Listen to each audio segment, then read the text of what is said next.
नमस्कार। मैं आपको भारत के महान शासक चंद्रगुप्त मौर्य के बारे में जानकारी दे रहा था। मैंने आपको ये बताया था कि नंदों का उन्मूलन करके चंद्रगुप्त मौर्य मगध के सिंहासन पर बैठे थे और मगध के साम्राज्य की सीमा विस्तार इतना ज़्यादा उन्होंने किया था कि भारत की जो प्राकृतिक सीमाएं थी उन प्राकृतिक सीमाओं तक भारत की सीमाओं को पहुंचाने वाला ये भारत का पहला सम्राट था। इससे पहले किसी भी शासक ने भारतीय सीमाओं का विस्तार इतना ज़्यादा नहीं किया था। यानी कि हिंदू कुश पर्वत से लेके और दक्षिण भारत तक एक विशाल साम्राज्य इस चंद्रगुप्त मौर्य के शासन का एक भाग हुआ करता था। इतना विशाल साम्राज्य न तो मुगलों के पास था न अंग्रेजों के पास था। मैं आज उसी चंद्रगुप्त मौर्य के बारे में आपको जानकारी दे रहा हूँ कि आखिर में उसके साम्राज्य में कौन कौन से प्रदेश और सम्मिलित थे। मैंने आपको ये बताया था कि सबसे पहले उन्होंने यूनानियों को भारत से खदेड़ा था।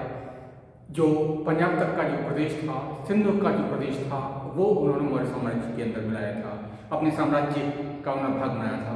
उसके बाद उन्होंने नंदों को पराजित करके जो नंद साम्राज्य का जो भाग था उसके ऊपर भी उन्होंने विजय प्राप्त कर ली थी। अब आइए और कौन कौन से प्रदेश इन्होंने चंद्रगुप्त मौर्य ने अपने साम्राज्य के भाग बनाए थे। मैं सबसे पहले आपको नंदों के उन्मूलन के बाद बहुत महत्वपूर्ण युद्ध के बारे में जानकारी दूंगा, जो कि युद्ध चंद्रगुप्त मौर्य के नेतृत्व में यूनानियों के खिलाफ लड़ा गया था। सिकंदर की मृत्यु हो चुकी थी, सिकंदर भारत से जा चुका था, परंतु उसने अपने उत्तराधिकारी भारत में छोड़े थे, अपने बहुत से क्षत्रप भारत में छोड़े थे। तो उसके दो महत्वपूर्ण क्षत्रप थे। उसके जो एशियाई और यूनानी साम्राज्य का, उसका जो एशिया और यूनान के अंदर जो साम्राज्य था उसके अंदर उसके दो महत्वपूर्ण सेनापति हुआ करते थे, दो महत्वपूर्ण उसके प्रतिनिधि थे। एक का नाम था एंटीगोनस और एक का नाम था सेल्यूकस। यानी कि एंटीगोनस और सेल्यूकस सिकंदर के बाद उसके प्रतिनिधि के रूप में उसके राज्य के ऊपर शासन कर रहे थे। परंतु ईसा पूर्व 305 ईस्वी के बीच एंटीगोनस और सेल्यूकस के बीच भयंकर युद्ध लड़े गए उस सिकंदर के राज्य के ऊपर आधिपत्य करने के लिए। यानी कि सिकंदर ने जो राज्य छोड़ा था उसका वास्तविक प्रतिनिधि कौन हो, उसका वास्तविक वारिस कौन हो, इस बात को लेकर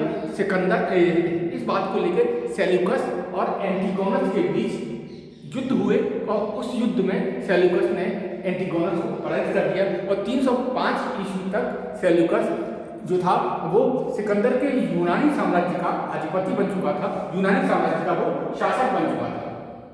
इसके बाद जैसे ही सेल्यूकस की सीमाएं सिंध नदी को स्पर्श करने लगी, सिंध के पास की सीमा चंद्रगुप्त मौर्य की थी और इस चंद्रगुप्त मौर्य के साम्राज्य को जीतने के लिए कहते हैं कि सेल्यूकस ने आक्रमण कर दिया। परंतु उस समय का भारत वो नहीं था जो सिकंदर को मिला था। सिकंदर के समय भारत खंड राज्यों का एक भाग था। छोटे छोटे गणराज्य थे, छोटे राज्य थे और वो आपस में लड़ते रहते थे। इसलिए सिकंदर बहुत आसानी से एक बहुत बड़ा प्रदेश भारत में जीत पाने में सफल हुआ था। परंतु अब सिकंदर के उत्तराधिकारी सेल्यूकस को जो राज्य मिल रहा था वो राज्य उस समय तक चंद्रगुप्त मौर्य के नेतृत्व में भारत एक शक्तिशाली शासक के अधीन आ चुका था। इसलिए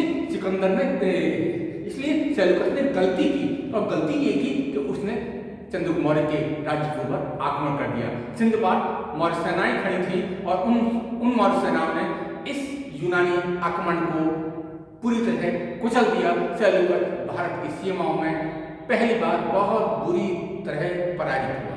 यानी जो संगठित यूनानी सेना थी, जो अनुशासित यूनानी सेना थी, वो भारतीय चंद्रगुप्त के सेना के हाथों अब पराजित हो चुकी थी और पराजय इतनी शर्मनाक थी कि सेल्यूकस को चंद्रगुप्त मौर्य की शर्तों के ऊपर ही समर्पण करना पड़ा। चंद्रगुप्त मौर्य की शर्तों पर ही उसको समझौता करना पड़ा।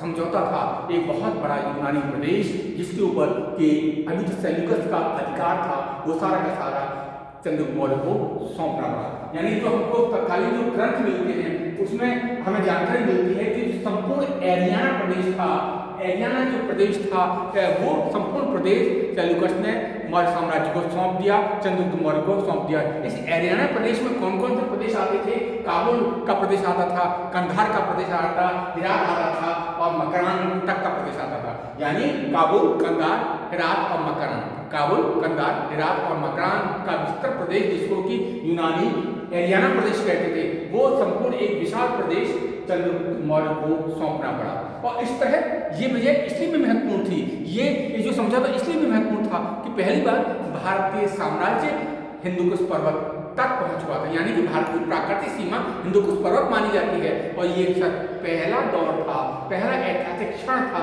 जब भारतीय फौजें अपने प्राकृतिक जो सीमा थी वहां तक पहुंची थी। विदेशी आक्रांताओं को विवश कर दिया गया था कि वो भारतीय सीमाएं छोड़ दें, भारतीय प्राकृतिक सीमाएं छोड़ दें और चंद्रगुप्त वो पहला शासक था जिसने ये काम करके दिखाया था।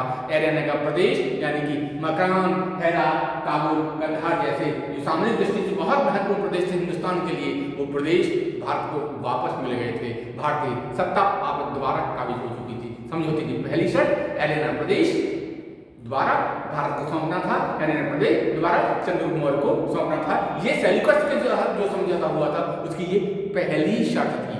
दूसरी शर्त ये थी कि इस सेल्यूकस को अपनी बेटी हेलेन की शादी चंद्रगुप्त मौर्य से करनी थी।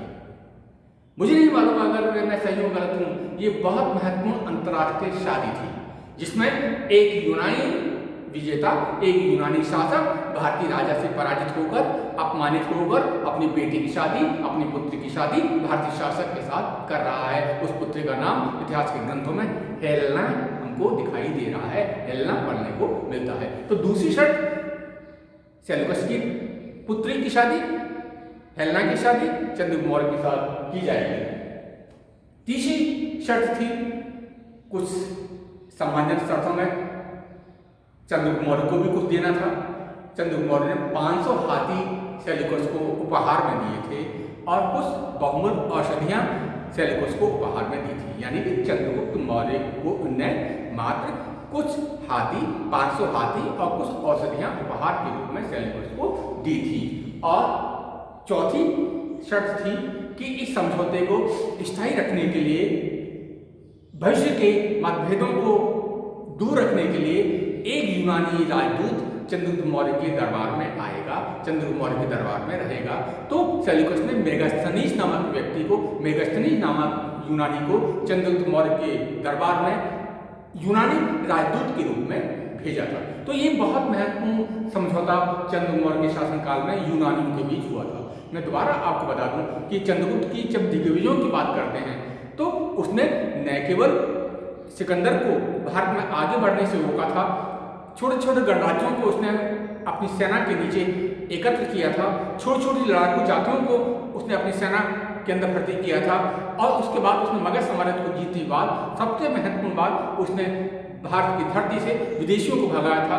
उसने सेल्यूकस को पराजित किया था और सेल्यूकस को पराजित करने के बाद सेल्यूकस को एक अपमानजनक संधि करने को विवश किया था और उस संधि के अंदर जो एरियाना का संपूर्ण प्रदेश था वो अब मौर्य साम्राज्य को सौंपा जाना था। और एरिया प्रदेश में कौन कौन से प्रदेश आते थे? काबुल, कंधार, हेरात और मकरान का प्रदेश इस एरियाना प्रदेश में आते थे। दूसरी महत्वपूर्ण शर्त थी कि हेलेन का विवाह, ये यानी कि सेल्यूकस की जो बेटी थी वो उसकी शादी चंद्रगुप्त मौर्य के साथ होनी थी। तीसरी शर्त में 500 हाथी और कुछ बहुमूल्य औषधियां चंद्रगुप्त मौर्य सेल्यूकस को देने वाला था। और चौथी शर्त के अंदर ये था कि एक यूनानी राजदूत मेगास्थनीज चंद्रगुप्त मौर्य के दरबार में रहेगा। तो ये एक बहुत महत्वपूर्ण विजय थी चंद्रगुप्त मौर्य की और इस तरह भारत पहली बार अपनी प्राकृतिक सीमाओं को प्राप्त कर सका। हिंदुकुश पर्वत तक भारत की सीमाएं पहुंच गई। इससे पहले यानी कि सेल्यूकस को पराजित करने से पहले भारत की सीमा सिंधु नदी तक स्थित थी, परंतु सेल्यूकस को पराजित करने के बाद भारतीय जो सीमा है वो हिंदुकुश पर्वत तक पहुंच गई। उसके बाद आइए और उसने क्या क्या विजय की, हमें और स्रोतों से मालूम पड़ता है कि चंद्रगुप्त मौर्य ने पश्चिमी भारत भी जीता था। पश्चिमी भारत का एक बहुत बड़ा प्रदेश उसने अपने अधिकार में किया था। अब हालांकि चंद्रगुप्त मौर्य का कोई अभिलेख हमको नहीं मिला है, परंतु रुद्ररामन का एक जूनागढ़ अभिलेख, रुद्ररामन का गिरनार का अभिलेख हमको प्राप्त हुआ है जो 150 ईस्वी का है, यानी कि जो गिरनार अभिलेख है वो 150 ईस्वी का है। उस गिरनार अभिलेख में एक सूचना हमको मिलती है, वो ये है कि पश्चिम भारत का जो सौराष्ट्र प्रदेश था वो संभवतः चंद्रगुप्त मौर्य के शासन का, चंद्रगुप्त मौर्य के प्रशासन का, साम्राज्य का भाग रहा था। वहां पर इस गिरनार अभिलेख से हमको मालूम पड़ता है कि चंद्रगुप्त मौर्य का पुष्पगुप्त वैश्य नामक एक प्रांतपति था, एक राज्यपाल था जो कि वहां पर शासन करता था। ये गिरनार का अभिलेख, ध्यान से सुन लीजिए, ये गिरनार का अभिलेख इस बात की पुष्टि करता है कि चंद्रगुप्त मौर्य का जो शासन था वो पश्चिमी भारत तक विस्तृत हो चुका था, पश्चिम भारत में जीत चुका था और पश्चिम भारत में उसने एक अपना प्रांतपति नियुक्त किया था। पुष्पगुप्त वैश्य नामक एक प्रांतपति पश्चिम भारत में चंद्रगुप्त मौर्य के प्रतिनिधि के रूप में शासन करता था और इस पुष्पगुप्त ने वहां पर सुदर्शन झील का निर्माण कराया था, यानी कि बहुत महत्वपूर्ण झील जो लंबे समय तक किसानों की सिंचाई का काम करती रही थी, आगे आने वाले इतिहास में बहुत महत्वपूर्ण थी। तो इस सुदर्शन झील का निर्माण वहां के प्रांतपति, मौर्य प्रांतपति पुष्पगुप्त ने ही कराई थी। तो इस गिरनार अभिलेख से इस बात की पुष्टि होती है कि चंद्रगुप्त मौर्य का शासन पश्चिमी भारत में मौजूद था। इसके अलावा जो सोपारा है महाराष्ट्र में, जो सोपारा है वहां पर भी हमको ऐसा लगता है कि चंद्रगुप्त मौर्य का शासन रहा होगा, क्योंकि कुछ अभिलेख वहां पे हमको प्राप्त हुए हैं। इसके अलावा अवंती भी उसने शायद जीता था, क्योंकि जैन ग्रंथों में उसको अवंती का शासक भी बताया गया है। जैन ग्रंथ हमको इस बात की जानकारी देते हैं कि वो अवंती भी जीत चुका था। इस तरह जो हरियाणा प्रदेश था, पश्चिम भारत का जो प्रदेश था और अवंती यानी कि मारवाड़ का जो प्रदेश था वो मौर्य साम्राज्य का भाग चंद्रगुप्त मौर्य के शासनकाल में हो चुका था।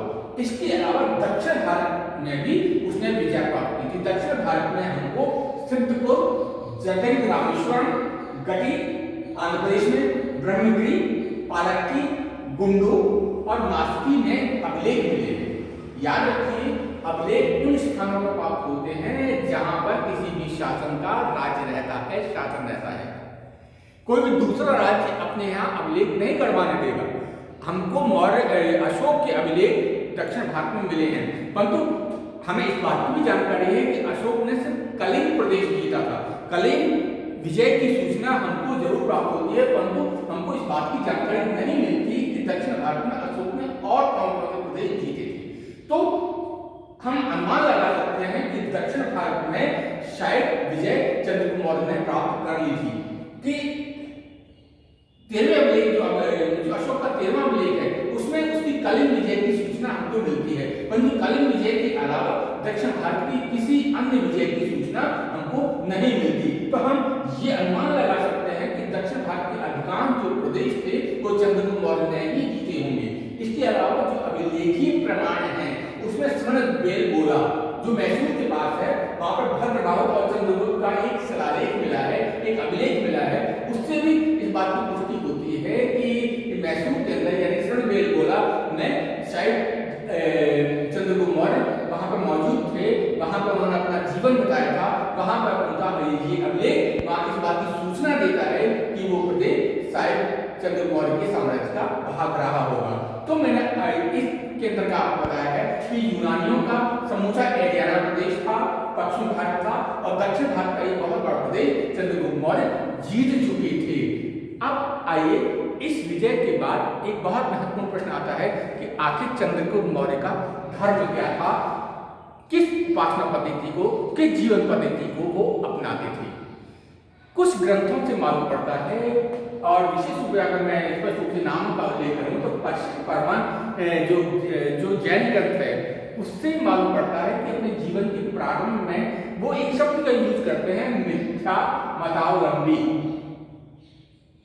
वो ये पश्चिम परमान इस बात की सूचना देता है कि प्रारंभ में चंद्रगुप्त मौर्य मिथ्या मतावलंबियों जो व्यक्ति थे उनके संरक्षण में था, उनके प्रभाव में था। और मिथ्या मतावलंबी कौन रहे होंगे इस बात की कोई जानकारी नहीं। हम अनुमान लगा सकते हैं कि शायद जिस भी धर्म को मानते होंगे उसके लिए इन्होंने इस शब्द का प्रयोग किया होगा। और इस मिथ्यावलंबी जो धर्म था या उपासना पद्धति थी उसका जो एक मंत्री भी हमको मिलता है जटिलक, उस मंत्री का नाम हमको मिलता है जटिलक। परंतु बौद्ध ग्रंथों में भी ये जटिलक संप्रदाय का उल्लेख हमको मिलता है। परंतु जीवन के आखिरी वर्षों में, जीवन के अंतिम दिनों में चंद्रगुप्त मौर्य ने अपना शायद पहले वाला धर्म छोड़ दिया था और वो जैन धर्म का उपासक बन गया था। जैन धर्म के उपासक को बन गए होंगे क्योंकि जैन ग्रंथों में इस बात की सूचना मिलती है। विशेष रूप से जैन ग्रंथ हमको भद्रभावु चरित्र, जैन ग्रंथ है भद्रभावु चरित्र, त्रिलोक प्रकृति और आराधना कथा कोश, 3 जैन ग्रंथ हैं। कौन कौन से मैंने आपको बताऊं? भद्रभावु चरित्र है, त्रिलोक प्रकृति है और आराधना कथा कोश नामक 3 जैन ग्रंथ ऐसे हैं जो हमको इस बात की सूचना दे रहे हैं कि चंद्रगुप्त मौर्य ने अपने जीवन के आखिरी वर्षों में जैन धर्म स्वीकार कर लिया था और इस तरह वो जैन धर्म का अनुयायी बन गया था। एक और सूचना हमको मिलती है कि जैन साहित्य के और जो स्रोत हैं उससे हमको जानकारी मिलती है कि चंद्रगुप्त के अंतिम दिनों में पाटलिपुत्र के अंदर एक भयंकर अकाल पड़ा था, भयंकर दुर्भिक्ष पड़ा था। उस दुर्भिक्ष के दिनों में जो जैन मुनि थे भद्रभावु, वो अपने अनुयायियों के साथ दक्षिण भारत की ओर पलायन कर गए थे।